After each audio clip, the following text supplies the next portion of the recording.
Oke, pertemuan malam ini nanti kita akan membahas atau mau tentang tiga topik ini ya. Di klasifikasi F, yaitu node group, S dan CTS. Dan yang keempat adalah frame fragmentasi.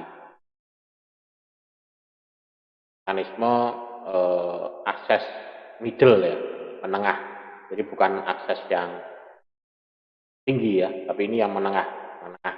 Bisa dikatakan menengah ke bawah ya, karena ini yang rutinitas biasa kita gunakan untuk akses keseharian ya, bisa dikatakan ini adalah untuk penggunaan akses point kesehariannya. Jadi keseharian kita kan akses point tipe ini ya, jenis ya. Nah, untuk eh, deskripsi atau operasi di sini adalah ini ya. Kita lihat detailnya. Ini apa namanya? Kita melihat ya, misalkan mungkin secara set ya, misal dari satu format ya. Kalau di sini kita yang kita bahas adalah ini yang seri 350 ya, propertiesnya. Di sini.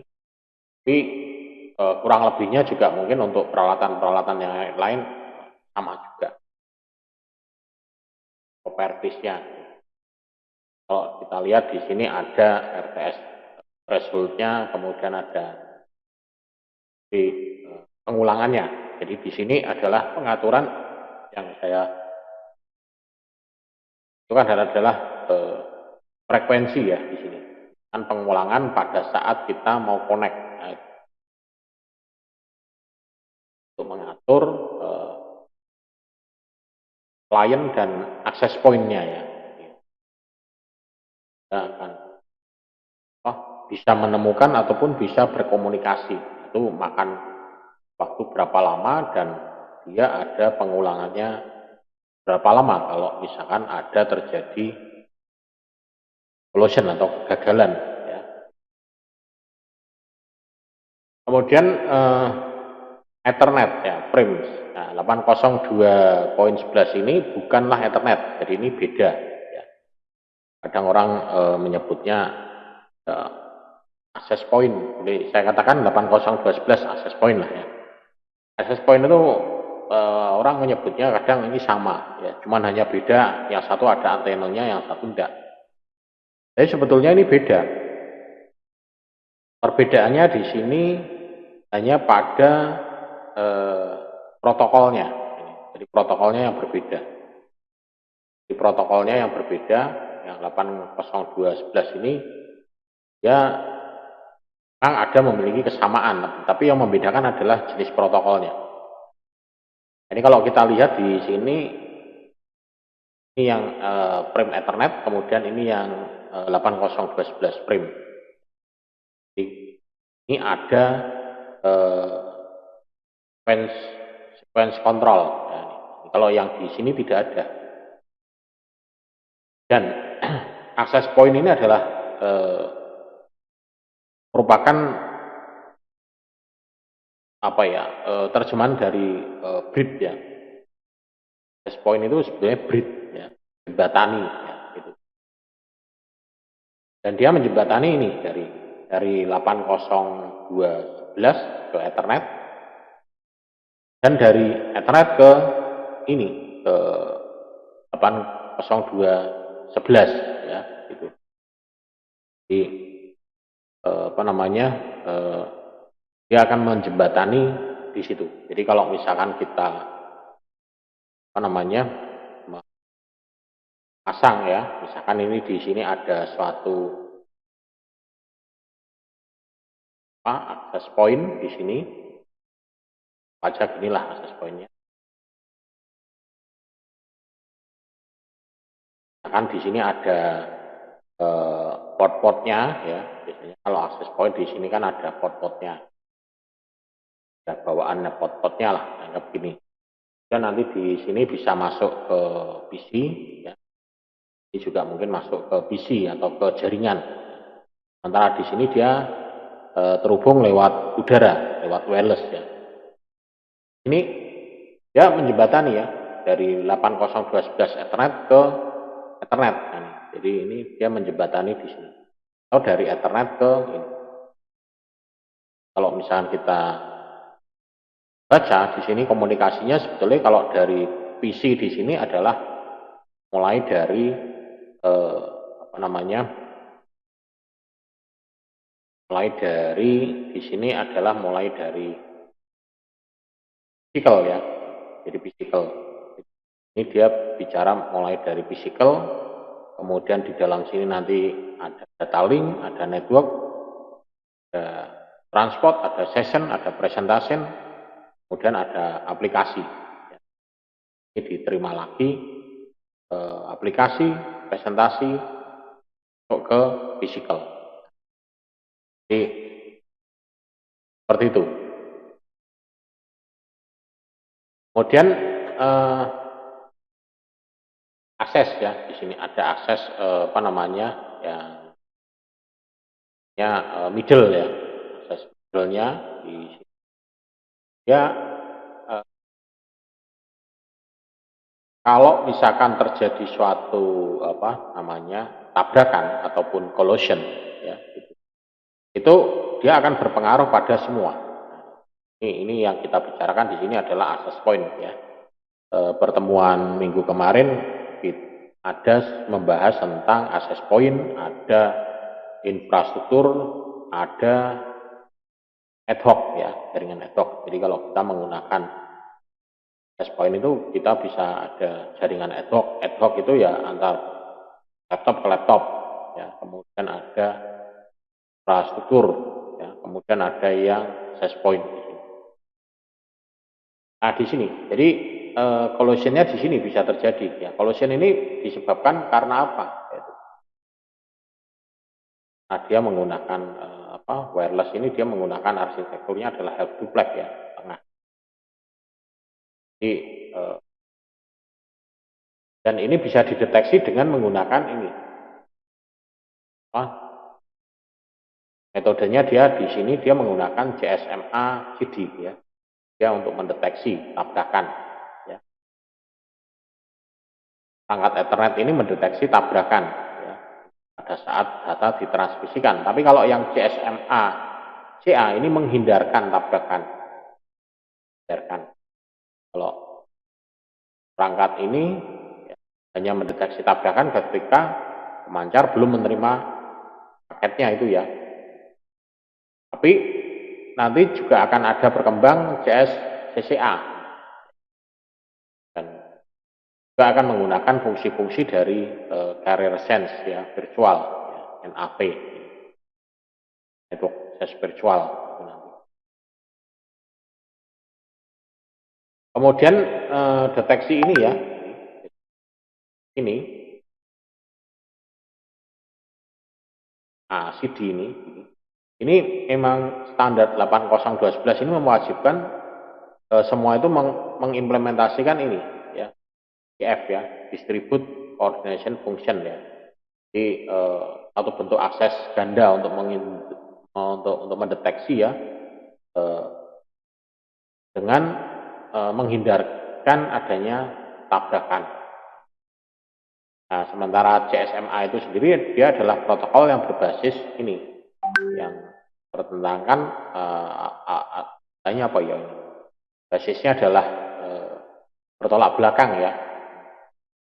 Dia memastikan bahwa semua stasiun ini akan bisa menerima atau mentransmisikan minimal secara medium ke bawah. Ya. Sementara untuk tujuan CSMA-CA ini untuk menghindarkan stasiun-stasiun ini mentransmisikan pada waktu yang sama. Ya untuk mengatur ya tidak terjadi collision ya. Kan kemudian mengakibatkan tabrakan. Ya.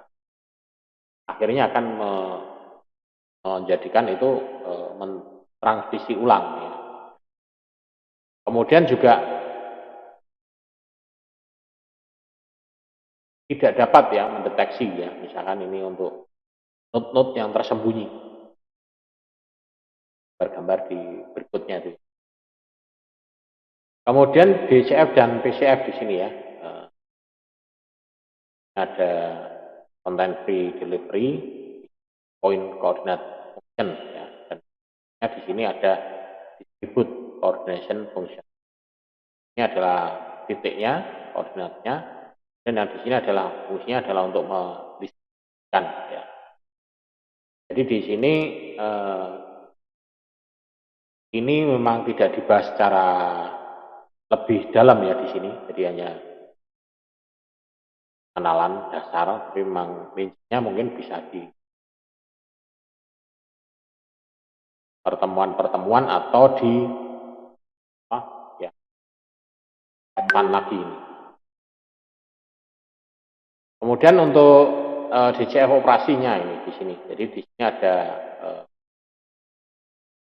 alurnya ya, alur itu istilahnya apa namanya flowchartnya ya, flowchartnya itu di sini apa namanya skenarionya seperti ini ya. Ini memang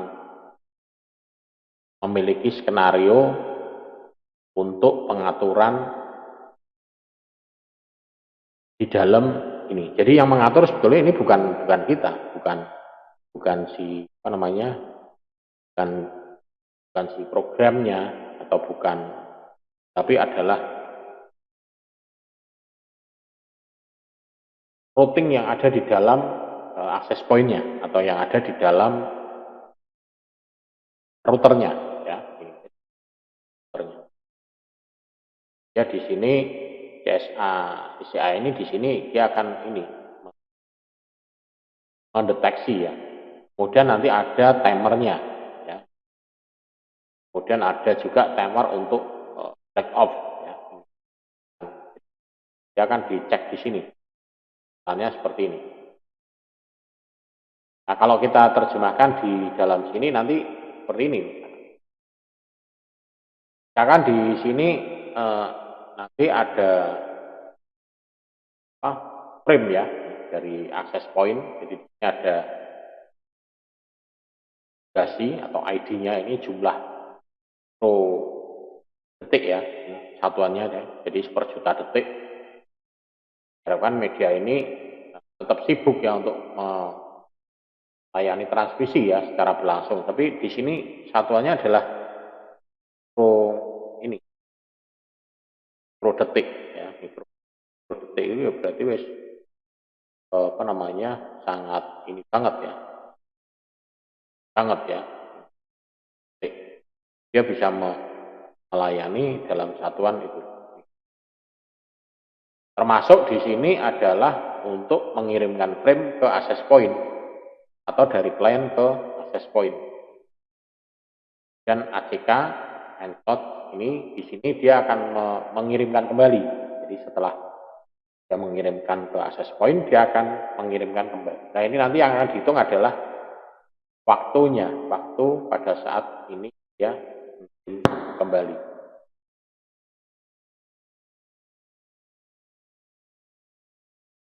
Contohnya ini ya, misalnya semua stasiun ini memiliki di sini memiliki pengaturannya ini. Nanti akan memiliki dan dia juga memiliki pendeteksian secara virtual juga. Kemudian melindungi urutan frame dari gangguan. Karena kalau frame-framenya itu nanti sudah dibagikan ya, dan sudah dikirimkan itu nanti akan dilindungi. Ya.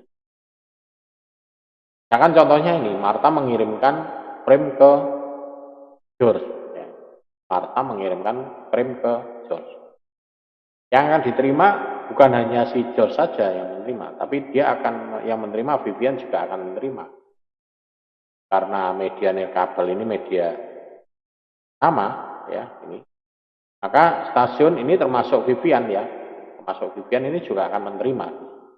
Ya walaupun tidak kebuka tapi jalur di sini dia akan dilalui ya. akan dilalui. Kan kayak tukang pos gitu lah.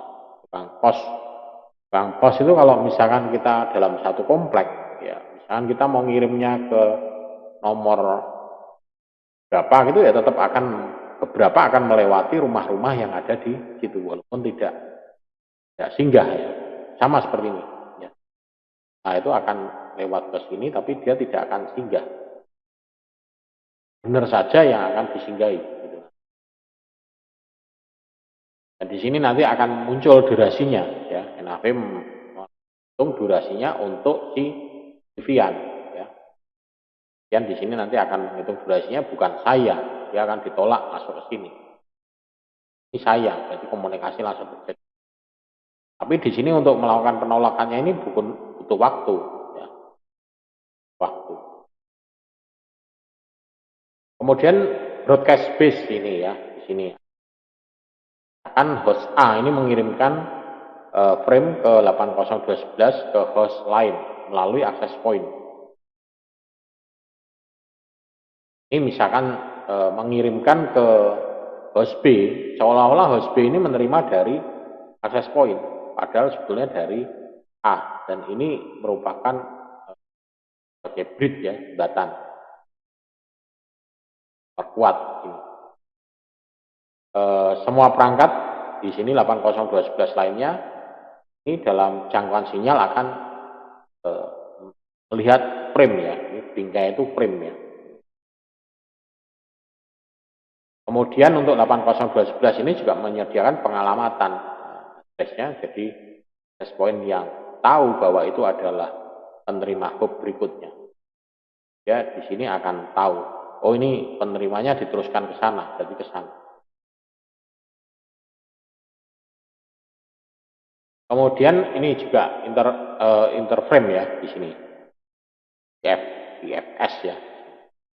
Ini ada kategori misalkan sibuk ya, ini jalur untuk waktu yang dibutuhkan untuk mengirimkan frame ya.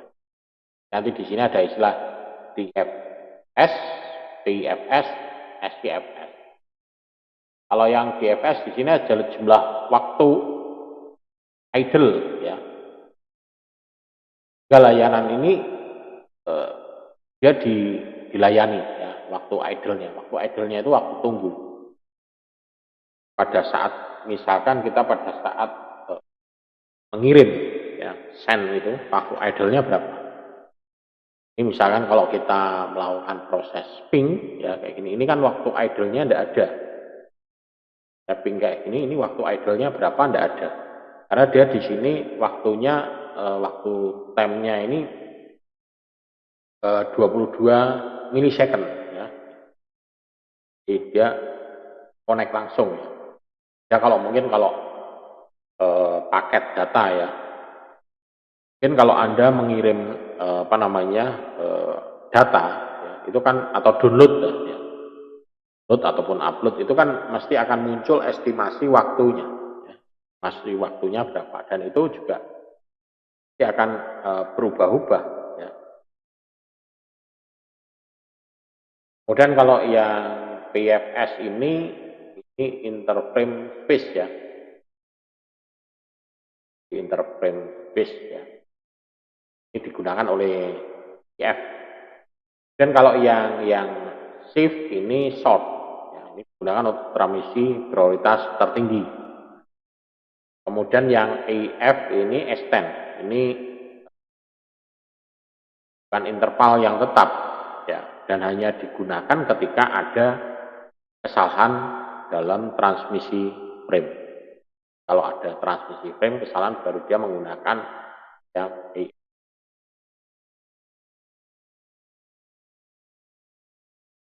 Kemudian ada juga waiting to transmit. Nah, ini, waiting to transmit. Jadi di sini ya,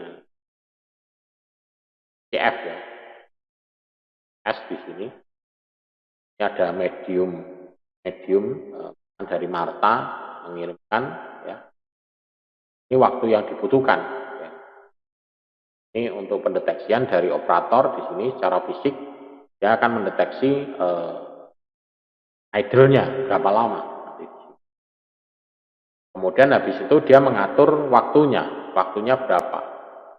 Kemudian DFS-nya berapa. Jumlah minimum waktu,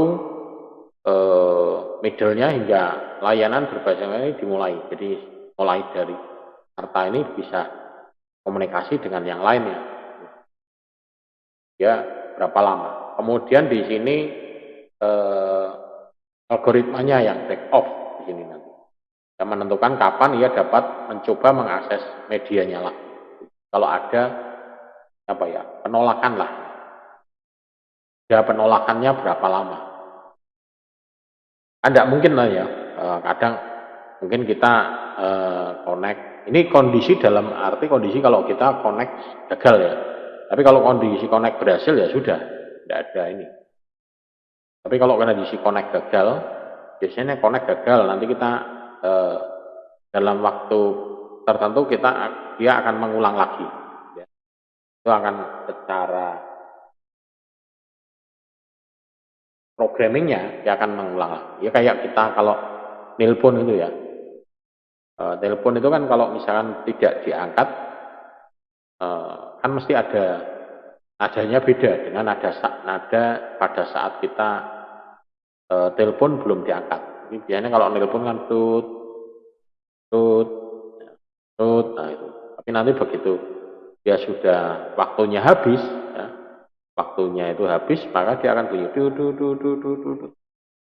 Tapi di sini tidak bisa mengulang lagi. Tapi kalau di program itu dia akan mengulang. Kayak misalkan hard disk rusak itu dia akan dibaca berulang-ulang sampai dia menyatakan bahwa itu ditandai bad, rusak. Nah ini ya, jadi frame transmission ya setelah misalkan random back off. Jadi di sini algoritmanya ini. Nah, algoritma back off ini dia memiliki rentan antara 0 sampai 255. Bervariasi ya, berdasarkan dari vendor NIC-nya, kartu NIC-nya, kartu network interface card-nya, kartu LAN card-nya atau kartu wireless-nya, kartu jaringan WiFi-nya. Nah, nilai ini adalah jumlah waktu ya yang harus ditunggu setelah DOS selama jeda pertentangan ini. Jadi ini di sini nanti akan ada banyak lagi ya yang mengirimkan. Kan di sini Marta. Ini slot yang dibutuhkan oleh Vivian. Kan membutuhkan berapa? Nah ini ya. Kemudian stasiun ini ya atau ini dia akan mentransmisikan atau mengatur ID durasinya ya, ke waktu yang dibutuhkan untuk mengirim ke ACK-nya. Dan yang lainnya, stasiun yang lainnya ini dengan mungkin slot yang lebih tinggi dia akan melihat transmisi baru untuk menunggu pengiriman. Dia akan menunggu. Ini contohnya ini. Jadi misalkan Vivian dan George ini mengirimkan frame. Ya. Vivian dan George ini ya ingin mengirimkan frame. Tapi pada saat ini dia mengirim frame, sebetulnya ini adalah karena ini sifatnya access point itu adalah half duplex ya. Beda dengan kalau yang full duplex. Kalau half duplex itu gantian. Jadi satu jalur. Ya, kayak rel kereta api itu jalur tunggal, bukan jalur ganda. Jadi ini harus lewat dulu. Ya, baru nanti yang satunya bisa lewat half duplex. Jadi kita ngomong dulu, jadi tidak bisa ngomong bareng. Yang kita ngomong, sana ngomong tidak bisa. Tapi kalau full duplex bisa, antara ngirim dan terima itu bisa bersamaan. Kayak orang telepon telepon itu bisa. Tapi kalau half duplex tidak bisa, kayak walkie talkie. Ya ini break, berhenti, ganti. Ya, itu half duplex. Nah ini, jadi di sini, tapi kenapa kok pada saat kita ngirim bersamaan kok cepet Pak? Karena tadi di awal tadi ya, sekian milisecond tadi ya, per sekian mili detik tadi itu ya. Jadi ukurannya mungkin kecil banget ya, gitu. Jadi per berapa tadi ya? Bisa dikatakan per mili detik itu tadi ya, kalau di katanya kayak opong per 1000. Jadi apa namanya, kedipan mata mungkin masih dalam hitungan detik ya kalau kedipan mata, tapi itu berarti kan lebih dari kedipan mata ya. Ya tidak terasa kalau itu sebetulnya komunikasinya adalah bergantian ya. Komunikasinya bergantian, kita tidak merasakan ya. Mikrodetik ya, tadi per 1.000.000 detik, 1 per 1.000.000 detik. 1 detik itu masih dibagi 1.000.000, berarti berapa kecepatannya? Nah, kedua stasiun ini ya, baik yang dari Vivian maupun George ini memiliki NAV ya, yang sama. Jadi secara fisik dia memang akan mendeteksi ya ini saat media dalam keadaan idle. Dan kedua ini menunggu transmisi dari Marta ini berakhir atau tersedia. Jadi dia akan menunggu. Jadi tidak akan bisa ini langsung ngirim gini, enggak, tapi dia akan menunggu sampai ini betul-betul idle ya. Kemudian contoh yang kedua di sini juga ya, misalnya Gregor dan Vivian ini sama-sama ingin mengirimkan tadi, tapi keduanya ini melakukan hal berikut. Keduanya ini dia akan mendeteksi ya ketersediaan penggunaan ini secara virtual ya. Dia akan kedua-duanya akan mendeteksi adanya idle, mungkin ada pengaturan waktunya, dan defaultnya di sini adalah 0. Dan keduanya itu tadi ini, terus ini juga menunggu DFS, ya, interface space ya. Frame untuk tabrakannya ini dia menggunakan algoritma backoff ya, untuk menentukan kapan dia dapat mencoba mengakses kembali. Pada saat ini masih sibuk, ini berusaha connect, dia akan berusaha connect terus. Tapi connectnya ini di sini dia menggunakan ini tadi backoff ya. Dan dari informasi ini dia akan ada rentan waktunya. Oh, dia nanti akan kembali lagi connect. Kemudian backoff lagi, hitung waktunya kapan dia akan connect.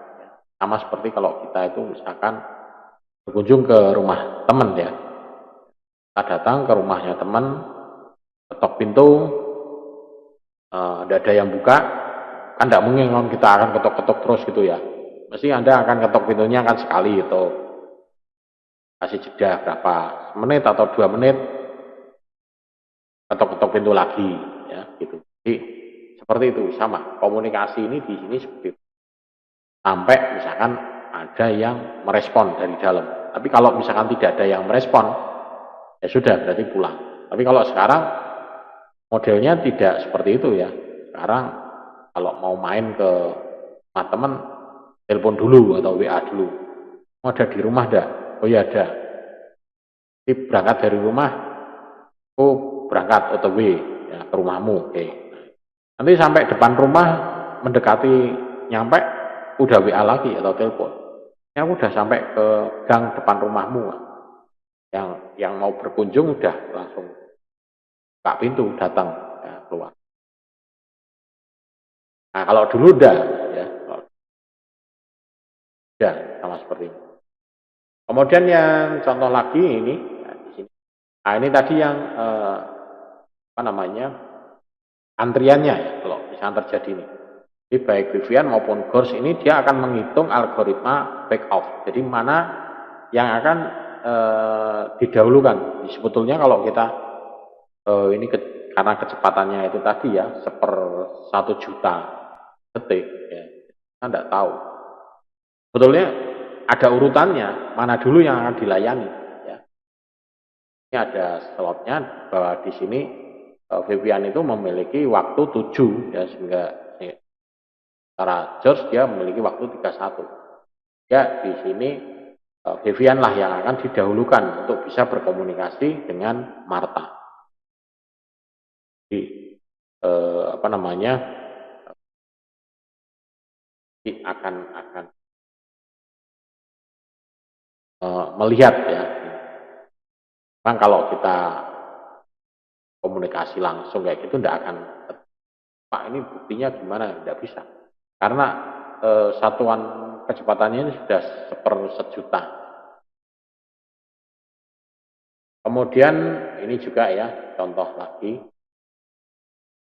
kan terus dengan slot yang lebih tinggi dia akan melihat frame dari Vivian untuk menunggu.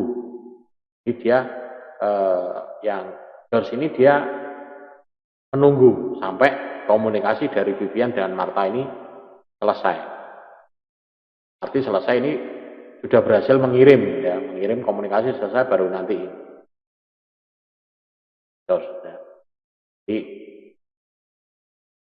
sehingga tidak terjadi atau terhindarkan adanya tabrakan gitu. Martha, George ini dia akan saling memperbarui NAV-nya. Jadi untuk dia akan saling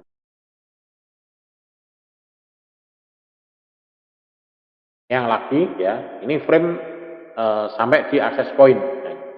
Jadi setelah SF ini, access point mengirimkan ACK kembali ke Vivian. Kemudian Vivian akan mengetahui bahwa frame itu telah diterima oleh access point.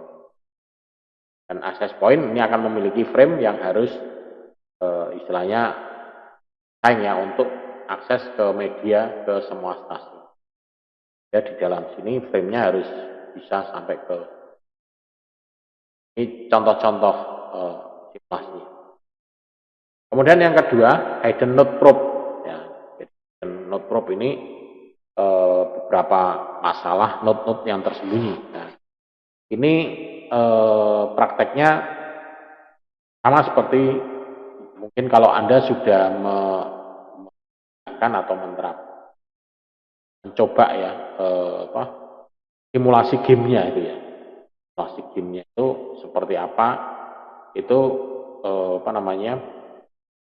Kan tahu ya.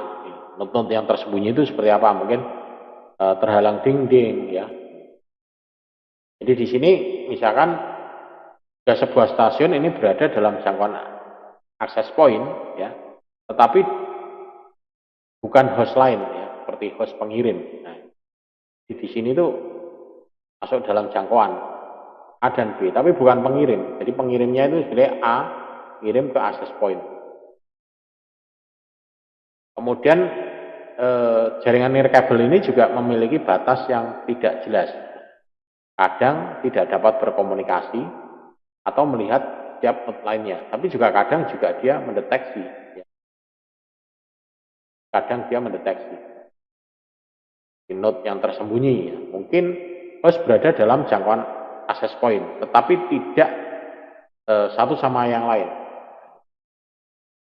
Ini misalkan kendala juga, misalkan memblokir sinyal antara host.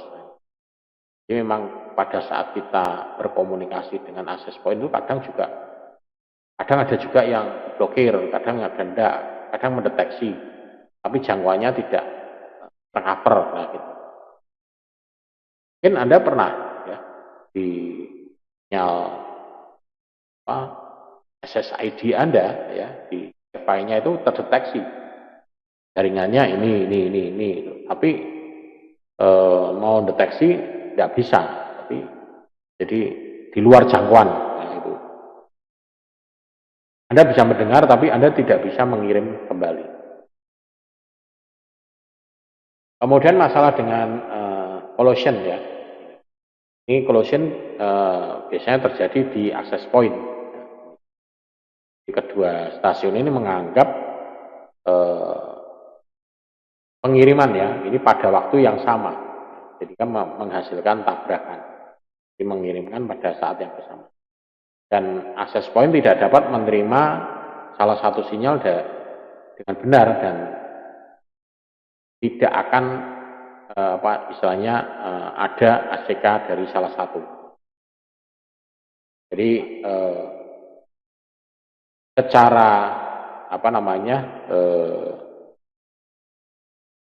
teknik ya di sini teknisnya itu, maka kedua stasiun di situ dia akan mengirim ulang ya, dan dengan mengirim ulang itu dia akan menghasilkan banyak tabrakan sebetulnya ya. Mengirim ulang akan menjadikan beberapa tabrakan. Nah, solusinya adalah pindahkan node-nya, jaringan node-nya itu dipindahkan.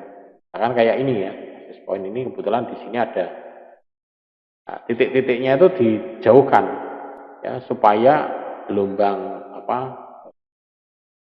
wifi-nya ini tidak tidak bertabrakan. Kemudian singkirkan rintangan ini ya yang pertemuan kemarin ya. Kalau dinding tidak mungkin kan ya, di pinggir kan tidak mungkin ono dinding ya. Atau mungkin tralis itu ya tidak mungkin. Ya paling mudah adalah ini, pindahkan simbol. Kalau singkirkan rintangan ini biasanya kalau misalkan kita point to point ya, gedung sama gedung, kemudian di tengahnya sini ada pohon ya. Nah, ini ya terganggu. Nah, ini dipotong, ditebang ya. Singkirkan rintangan begini ya. Kemudian bisa juga gunakan RTS ya, permintaan untuk mengirimkan.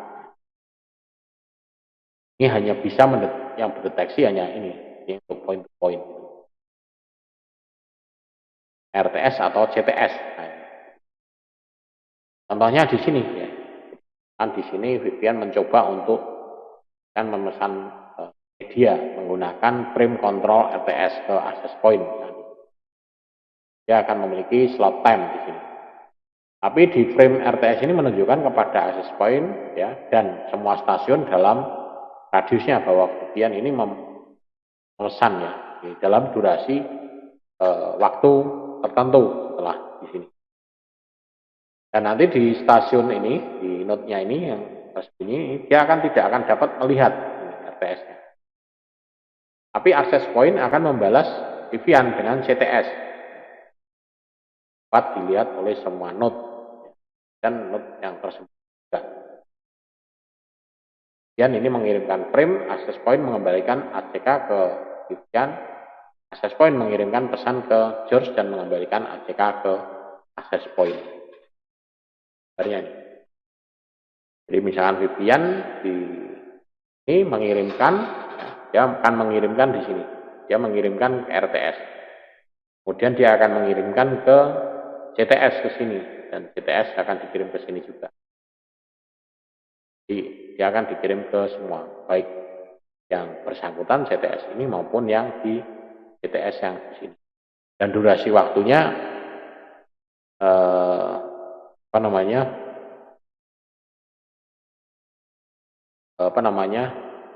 waktunya sama ya. Nah, durasinya itu sama 10 milisecond. Tapi waktunya itu juga tergantung komunikasi setelah ini.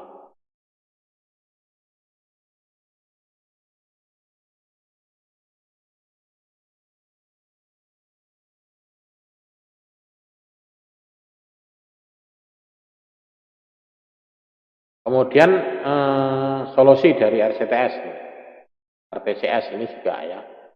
Ini dia memang di sini akan membutuhkan daya ya, per head ya, daya, karena dia akan istilahnya komunikasi dengan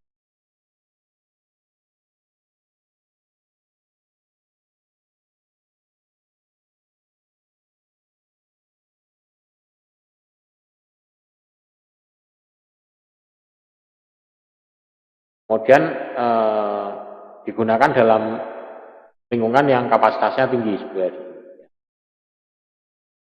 Nah, ini di sini adalah kalau ini dibaca ya frame-framenya, jadi akan dibaca tema ini dia harus praktek langsung ya alatnya untuk, dan ada toolsnya ya untuk bisa membaca ini. Jadi sebetulnya pada saat kita mengirim itu ada frame-frame yang dikirim seperti ini ya, frame-frame yang jalan. Jadi kalau misalkan kita lihat itu cepat banget ini.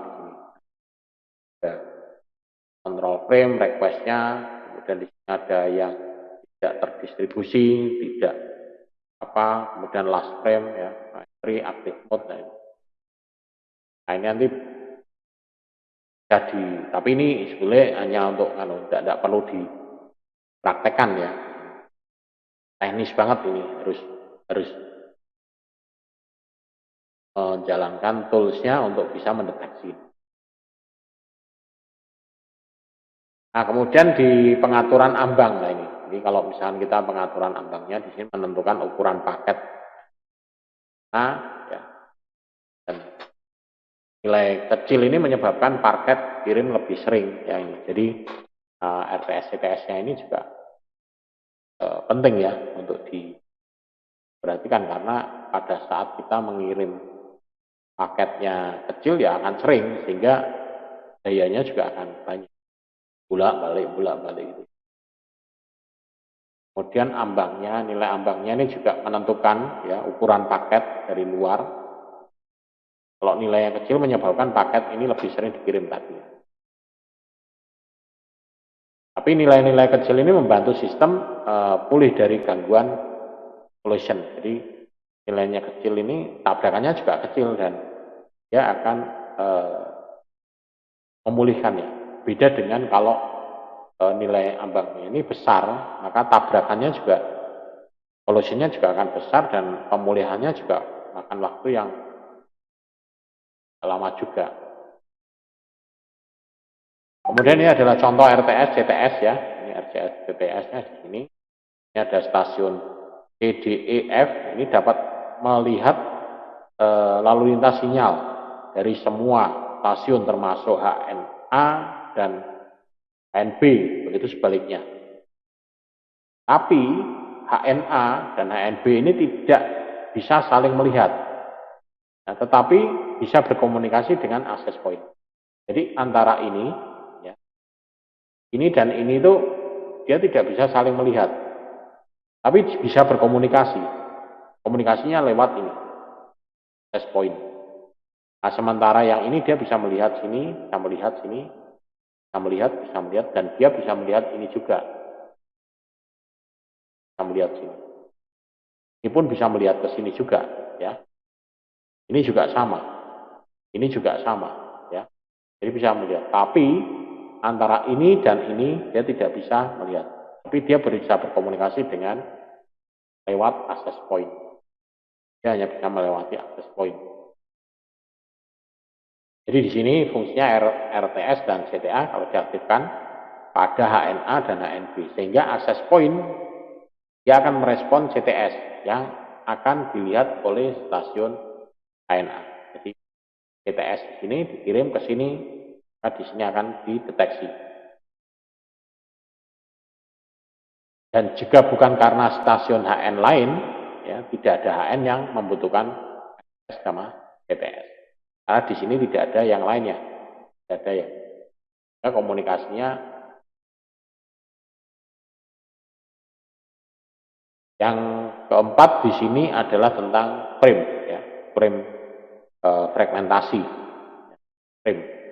Jadi frame ini bisa kita pecah-pecah ya. Sebenarnya paket data itu bisa kita pecah-pecah sehingga proses pengirimannya itu akan jadi ringan ya.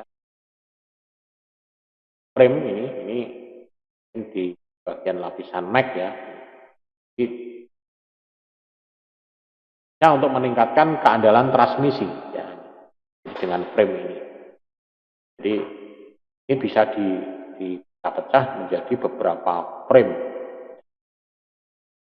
Dan Dan ini juga akan mengurangi collision ya. Kalau toh terjadi tabrakan ya, maka yang diulang atau yang rusak itu hanya satu frame ini saja. Misalkan ini, kan frame ini yang mengalami collision, tabrakan, maka yang diulang hanya ini saja, frame ini saja.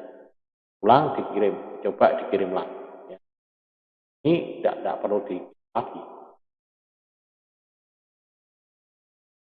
Di dalam media ini, nirkabel ini interferensi atau gangguan-gangguan ini yang lebih besar ini memungkinkan lebih banyak masalah ya, untuk mencapai atau penerimaan ini. Ini dengan mengurangi ukuran frame, kemungkinan interferensi ini akan dikurangi. Jadi mengurangi ukuran yang tadinya mungkin misalkan ini framenya misalkan 100, ya mengurangi itu dalam arti bisa juga dibagi-bagi ya. Jadi misalkan berapa 10 10 10 gitu ya, paketnya dikirim per framenya dikirim 10 kan memecah frame besar ya menjadi frame-frame yang lebih kecil ya, presentasi framenya ini lebih besar tiba tanpa kerusakan. Beda dengan kalau misalkan satu frame utuh itu ya dikirim itu mungkin kalau misalkan terjadi gangguan ya apa namanya kan lebih besar juga ya. Kemudian fragmentasi frame ini dapat meningkatkan keandalan transmisi ya. Tapi ada overheadnya. Tentunya ada overhead ya. Istilahnya kalau orang itu capek gitu ya. Kan ngangkat batunya mungkin besar, itu mungkin sekali angkut bisa. Tapi kalau misalkan ada kegagalan, kerusakan ya sudah, tak semua. Tapi kalau batunya itu dipecah-pecah, kecil, pasir misalkan, maka orang itu akan bolak-balik mengangkut pasirnya itu, sehingga akan menjadikan capek. Sama juga ini ya, kalau frame-nya dipecah semakin banyak ya akan terjadi overhead ya. Setiap frame ini akan menyertakan head protokolnya. Dia membutuhkan ini apa namanya deteksian akurat untuk istilahnya menyambungkan atau menggabungkan antar frame itu. Nah, jika frame ini mengalami kesalahan ya, atau tabrakan ini maka hanya frame yang perlu ditransmisikan ulang, bukan seluruh frame. Jadi hanya frame satu saja yang perlu dikirim, tidak semuanya. Nah, ini frame ambang frame-nya bisa di sini ya, frame threshold-nya. Kalau di beberapa alat ini mungkin bisa dicek, dilihat transmisi powernya. Di sini ada clear channel assessment-nya, ada error collection. Tadi. Kemudian frame-frame itu akan dalam bentuk seperti ini ya jalannya. Jadi dia akan butuh berapa ya. Jadi apa namanya kirim secara berurutan ya menggunakan satu iterasi dan dikirimkan secara berurutan karena nanti di sananya diterima secara berurutan dan akan diuraikan lagi menjadi satu berita, satu informasi atau satu data yang lengkap. Nah, ini dalam prakteknya ini pertukaran access bisa dikombinasikan dengan frame ya.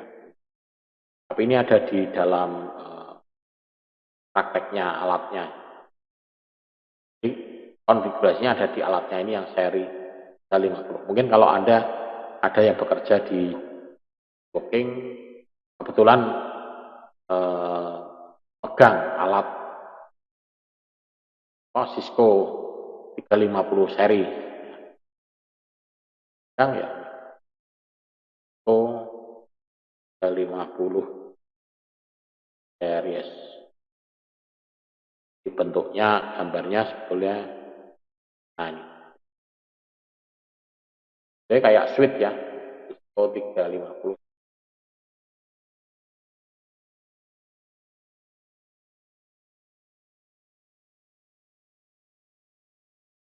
Ya seperti ini. Cisco 350. Ya kayak hub biasa, cuman di sini hub switch manageable ya. Bisa kita atur port demi portnya. Port ini connect internet, port ini enggak. Port 1 sampai 10 connect, port 1 bisa dibuat untuk virtual VLAN ya bisa. Kalau hub biasa enggak bisa. Hub biasa ya sudah. Dan ini virtual. Ini nanti kapan saya ilustrasikan menggunakan Cisco paket reset ya, buat VLAN. Oke, ternyata ini terakhir ya. Oke ya, jadi ini mungkin nanti kapan bisa saya ilustrasikan menggunakan Cisco paket reset ya, untuk menggunakan VLAN gitu. LAN. Kalau kita membuat LAN sebetulnya seolah-olah kita itu memiliki banyak jaringan LAN network. Padahal kita memiliki hanya satu hub. Oke, mungkin ada yang mau ditanyakan?